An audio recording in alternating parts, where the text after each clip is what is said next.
Hello, you are tuning into the Raw Visual YouTube channel now, and we are bringing you an interview with Louis Gosling, one of your candidates for president for the spring elections this year. I'm Seth Bristow, station manager of Raw, and I am one of your interviewers today. And I'm Nikolai Morton, deputy news editor at the Boar, and I'm also interviewing Louis today. So, Louis, can you start by telling us a bit about what your priorities are should you become elected SU president next week? Well, hi guys. Just to say, massive thank you for having me on. It's a delight to join you guys as always, and just thank you for everyone that's taken time to watch this and figure out a bit more about what we're trying to do as candidates. I think it's fantastic. So my platform fundamentally has four big priorities, right? Priority number one is really driving some much better levels of student engagement than we've had before, particularly as we're in the midst of a new strategy process at Warwick SU, and next year, which would be the year that my prospective presidency would take place in, will be in year one of that strategy. So it's a really, really exciting time. And I think what's really important, particularly in the early stages of new strategy, and this is what I found out as we're working on a new strategy as well at Warwick Sport, or within sport at Warwick rather, is student feedback in the early stages is absolutely key. It really helps shape the direction of normalization in such a positive way. And it really allows us to connect better with our members and to make everyone feel like actually there's a really positive sense of momentum getting behind us, which is what we want. So yeah, more effective student engagement is number one. Number two is showcasing and signposting our services better. We have a lot of fantastic services at the SU that we do a really, really awful job of telling people about. The example I will always continue to use is in the SU, the advice centre will help you with your contracts for housing, right? So if you're worried about getting scammed by a dodgy landlord or whatever, the advice centre have people that are experienced in reading through those and pointing out any issues, right? I signed a tenancy 2 weeks into this job, right? I signed my tenancy in August and I still didn't know that existed. So I was in the job and I didn't know that existed. So I think that's a really good anecdote for a much broader problem. Is quite often when people ask for support, it does already exist. We just do such a poor job of showcasing that to people. So I think, yeah, working with comms and marketing to make sure that actually we have a much better marketing platform than we've had in the past. The impact report's another really good example of that this year, right? So this is the first time our Term 1 impact report has ever been shared on social media, for example. So we just need to keep that path direction and make sure that we showcase that better, because I think some really fantastic support exists and our students just don't know about it. And it means it sometimes go to waste, or it sometimes doesn't get fully used. And fundamentally, it just means students don't feel as supported as they can. Number three is I really want to unshackle our societies and sports clubs this year and really kind of recognize, they are one of our largest ways that we interact with students, right? Like in terms of numbers, I don't think anything else comes close. And the other thing that's notable about those is the depth with which you tend to interact with students through those spaces is really positive there too. So I've certainly felt at times this year like our student activities aren't given the sort of importance that they deserve. So really seek to drive that through. And then also, again, a lot of stuff I've seen this year is we just need to change some of the ways that we work with them as well. Finance is a really good example. So finance payments this year, if you want to get them done, it has to go through a check within the club, it has to go through a check with the student activities team, it has to go through a check at the finance team. And that's 3 sets of checks. They all take time. They all can cause backlogs or backstops if somebody's out of the office and they don't get done, etc. Right? All of our finance payments go through that. One of the big breakthroughs that we've achieved this year, and that's really good work from myself, but also Joe and the student activities team, is we've managed to reduce that level of checks on payments under £100 by one. But it's still a lot. And we went to Nottingham a couple of weeks back and found that they don't do any checks on payments on £1,500 or less, right? So massive amounts. You guys will know the MRS systems as well as I do, and you'll know how tough it can be for execs. So yeah, just try to reduce that bureaucracy and let you guys really flourish and drive things forward as I know you can do. And then the fourth one is to seek, I'm calling it an academic grand bargain. But fundamentally what it is it kind of leans off the student engagement point as well. Quite often, we in the SU spend a lot of time trying to push things through to the university, trying to drive through points of change, right? But again, I don't think we do a very good job of really demonstrating the student wish behind that. It comes across as some people from within the issue rather than the clear wish of the student body. And I think what we have the opportunity to do is, if we are engaging with our students far better, then we can really make it seem as if it's a much more broad wish of the entire student body, particularly because I think there are things that we can achieve. They might require trade-offs, right? So we can get exam timetables out earlier. It would help a lot if that might mean that a reduction in choice of modules is needed to allow for that, right? Because then that means that there's less scenarios at play, right? And they can get the timetables out earlier. And I've spoken to academics that have put that point across this year. So just fundamentally, student engagement and empowering and helping our students to really showcase and shape the academic experience that they want. But yeah, fundamentally, just engagement, accountability, transparency. They're all things I've worked on in sport heavily this year. And I think the SU could do with a general push too. Okay, thank you. Next question. What makes you stand out from the other presidential candidates? I think there's a few things. I think one is I like to think I've been much more student facing than any of the others this year, right? And I think that's really important, right? You can't. It is a political position, this, right? And you can't claim to lead that organisation unless you're really willing to be there for the students and be in the students' eye line, if that makes sense, right? So that's something I was always very sure I wanted to do with sport this year. I thought it was one of the areas where sport hadn't done it very well before. The sports officers in the last 5 years or so, they've not always been most student facing. I think it's really important that they have. So that was something I really chose to drive through. And I think I've been very successful in that this year. I think it's brought a lot of benefits as well.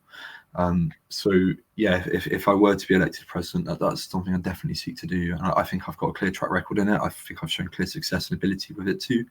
And again, I just think there's a real opportunity that can be unlocked if the president is really willing to be out there in front of students and willing to answer the tough questions as well, right? When there's unhappiness, a lot of people shy away from tough questions because they're difficult to answer, and you cannot, even if you do answer them well, people won't always be happy with you after them. But again, another thing I've really tried to do with sport this year is I don't think you address to tackle the unhappiness and the disillusionment that's at play sometimes unless you're willing to engage in that heavy duty way. So that's something else as well. I've always been happy to answer the tough questions this year. Thank you. Okay, our next question is, what is the biggest issue facing Warwick students right now, and how do you plan to tackle this? So again, I think this answer might seem familiar at first, but I think I come at it from a slightly different twist. Is we all know students are pushed from a resource point of view, right? And we all know that pressure on resources is increasing massively, and our students' ability to do that is not doing the same. But I think what the flip side of that is, I think the resource that really gets pushed often is time, right? Because the pressure on money then puts a huge amount of pressure on time as a result, because students can address that pressure on money, for cost of living and stuff, but they go get part-time jobs, they go do other projects where they can earn some cash, or they spend longer achieving solutions that are much more cost effective, right? So time is really the resource that gets really pushed, right? And there's so many increasing demands on our students, right? Degrees remain as tough, if not tougher than they've ever been. I was lucky I did a history degree. I had very little contact hours, but I know a lot of people that do STEM degrees, for example, and they've got 20+ hours contact time a week. I love sport, right? Like I do, and I've got to be transparent here, but again, I think everyone should engage with that. I think it's a massive positive, but I do recognise that's another time pressure. I'd have loved to have been involved with things like the Boar and Raw as a student. I love journalism, but again, I didn't have the time to do it. And if you have to add on a part-time job on top of that, then that's even more pressure on your time. So I think the ways that we can tackle that, we can't solve that within the SU. I think there's far bigger factors at play, but we can make sure that when a student really does decide to put their time into something, and whether that's engaging with student activities, whether that's going out, whether that's spending time and money on a meal, right, we can make sure that they get really fantastic value from that experience, right? So if you do go join a society, you get brilliant experience at that society. If you do go play sport, you get a fantastic time with that sports club. If you do go to one of our outlets and spend your time and money there, you get a fantastic meal at that outlet, right? So really making sure that that is worth it for the student. And then the other is we can just make it easier for us to engage with as well. Like you guys will know, but sometimes so much of our stuff is behind so many different closed doors. I know from grant schemes this year within sport that it's really, really tough as well. So we can really make our grant schemes much more evident out to students as well. Like put them all in one place is a really good example, right? You don't have to go searching around. It's all there. It's easy for you to find. It's really quick for you to deal with as a result. So I think there's a few ways we can tackle that. Yeah. A bit of a follow-up question to that. How would you help create a more inclusive and accessible SU, especially for students from marginalized groups and lower income backgrounds? So again, I just think we make sure that our support for these groups is really well targeted, right? There is a lot of fantastic support that goes on, and I've seen that really well within sport this year. We just keep making sure that we're hitting the right people with that support, that it's really available to them, and that actually we understand their needs in those spaces really, really well. We've had a few schemes this year where we've not fully utilized the resource that we have available. Sportswear for All is a really good example. Last year, for example, there was £1,000 left in that grant pot just because not enough people applied to it, right? Because we weren't very transparent with it. I've shown some success in that this year, I think. So the Sports Officer Bursary, for example, just purely by putting a little bit more effort into getting it out there and publicising it, we gave out a record number of bursaries this year and actually attracted about between a third and a quarter more applications than ever before. So keep making sure that we really publicise our support, we really showcase that, and we really target it better. And if people are applying in numbers that we know they should be, that will allow us to target it far better. But there is resource available, and there is excess resource available for, low income backgrounds, for example. We just need to make sure we're getting it to the right people. Okay, so on a more national scale, what makes you the correct candidate to represent Warwick SU at national conferences like those led by the National Union of Students? Well, I've got a lot of experience with it, guys. That's one thing for sure. One of the big roles of VP Sport is to represent sport at Warwick, Team Warwick, Bucks at a national scale, right? So I've been at a number of Bucks events this year, including conference and the AGM, where I stood up for sports at Warwick. I've asked questions. I was chatting to the Bucks CEO at Bucks Nationals last couple of weeks ago as well, right? So I've had a lot of experience within it this year. I've also engaged with it quite heavily as well. So I'm the regional student chair of Bucks West Midlands. So I've been taking a leadership role in there too. And that role has also allowed me to access Bucks Advisory, which is the highest level body within Bucks where student and staff sit together, and that's the highest level of student engagement for Bucks. So that's been a fantastic experience. And then I've also done a lot with NUS as well. So I attended Lead and Change at the start of the year, for example. So I've got the experience. Again, I've got clear successes in that area, and I think I'd be a fantastic person to stand up for work at NUS or any national level conference. I've got, I like to think I'm pretty personable as well, and I can get points across. So certainly very confident in my abilities there. Yeah. Okay. How will you seek to improve transport for students, especially those living off campus? Yeah, I think it's a really good point, that one. I suffer with the Leamington buses as much as anyone. I'll tell you that, guys. We just really need to keep pushing, but also make sure we're pushing in the right way. So the Better Buses campaign is into its second year now. And my understanding is that we've been able to make some progress with National Express, who are very happy to talk to us, very happy to work with us. We've made less progress with things like Stagecoach, for example, who tend to be a little bit more resistant to working with us. I think one of the big breakthroughs we've had this year is, and I raised this point at the Education and Student Experience Committee as well. What we really need to start working much more with the university in that area, right? Because the SU, I love the SU. I've worked in them. I think it's fantastic, but we are a much smaller organisation than the uni. We do have less of an access to sort of regional and national decision making than the university does, for example. And the university just has a lot more gravitas than we do. And one of the big steps forward we've had this year is at that Education and Student Experience Committee, we got the university to buy into this, right? They're very happy to support us however they can with the work they gave us, to really help us engage with Stagecoach in a much more positive way going forward. They recognise that it's a huge issue for students, and actually it's not just a huge issue, but going back to what I was saying about time pressure on students, it really does hit students where it hurts, and it really does impact their ability to have a fantastic degree and extracurricular experience at this university. Because if you're always worrying about buses and you can't get up to campus, it means you can't engage as you might like to. So yeah, just really keep pushing it forward. I think having the university behind us is a massive step forward, and I'm so happy they're willing to be with us there too. I think that's really indicative of a lot of the work that Anna and I, Phil, the new CEO, have put into building that relationship there too, and I feel very confident about that I can continue that work. And yeah, if we just keep going, then they can't ignore us forever. Students are such a big market for them, right? And if it comes to it, we try and find alternatives, we try to work around it, right? But we just keep hitting the problem. We don't stop until we find a solution. Okay, thank you. Okay, another issue that concerns students quite a lot is the environment. So how would you continue to help us to achieve sustainability goals on campus? Well, I think the SU is doing fantastic work in this, actually. And I think the SU is really leading the way, and it's fantastic to see. I've certainly had sustainability thrown at me a couple of times when I tried to print flyers off for events and stuff, and I've had to go, whoa, actually, like, do we really need these flyers? Again, I think we're doing fantastic work in this space already. We really keep pushing it. Try to engage positively with new ideas as well.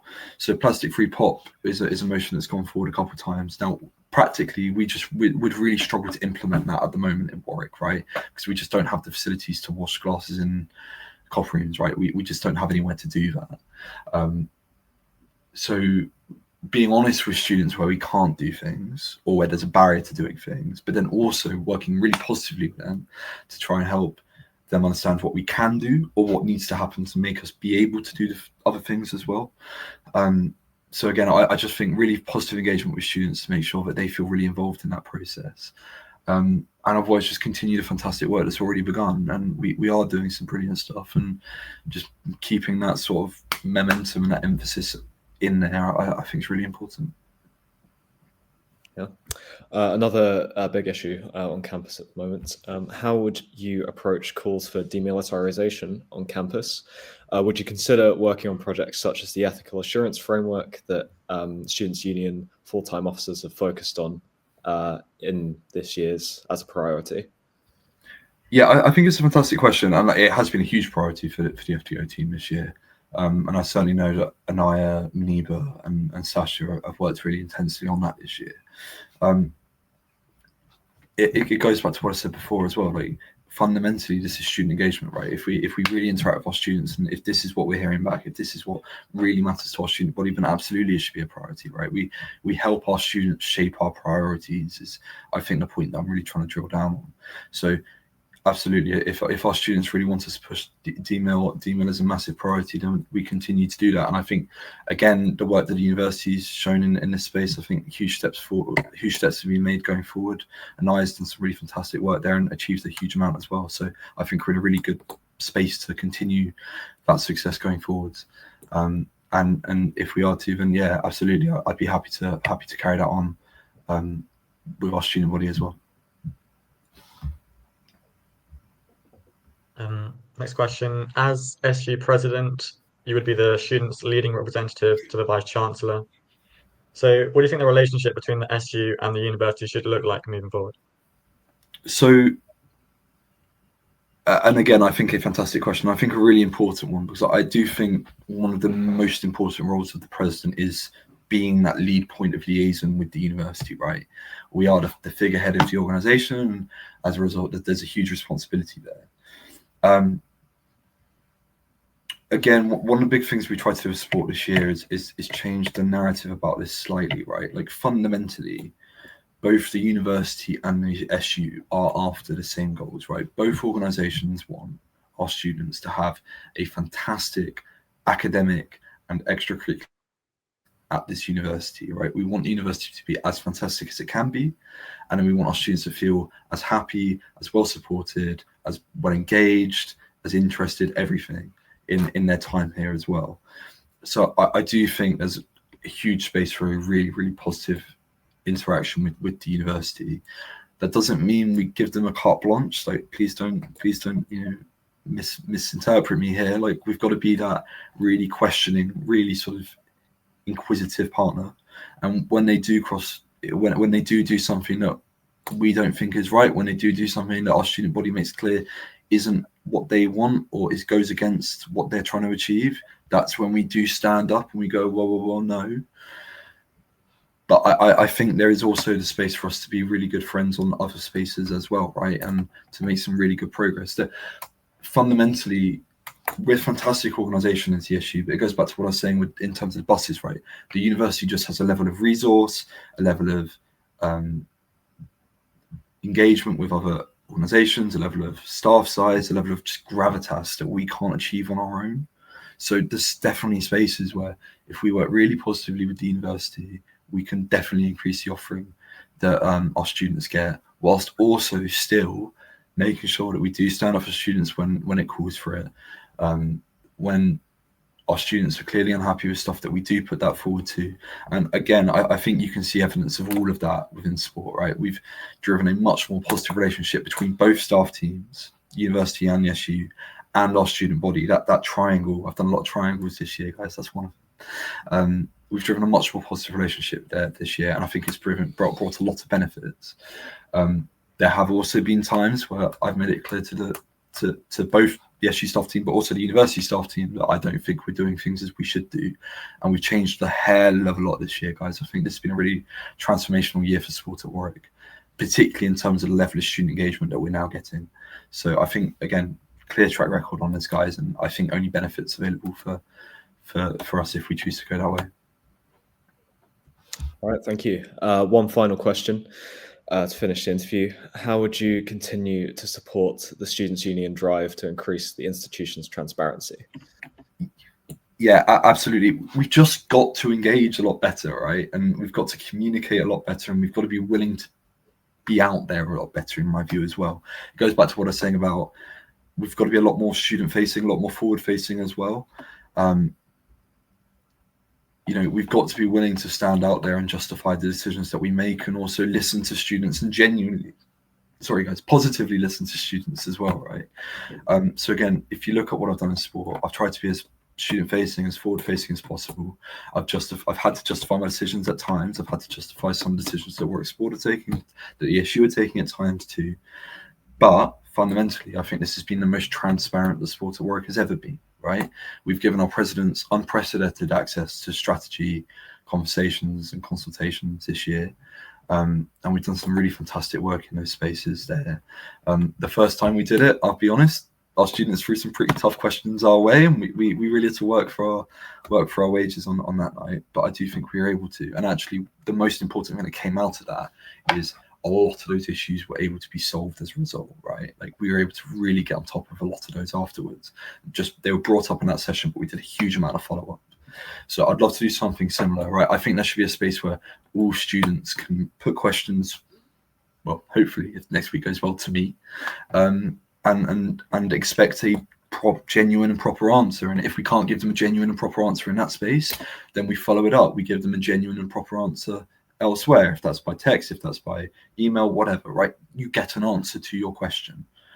And it's something that I'd encourage the wider organization to do as well, right? I think I said this at the question time on Friday. It can't just come from us, right? We can do fantastic things as individuals, as FTOs, but we are just one person, and in a year, we're gone.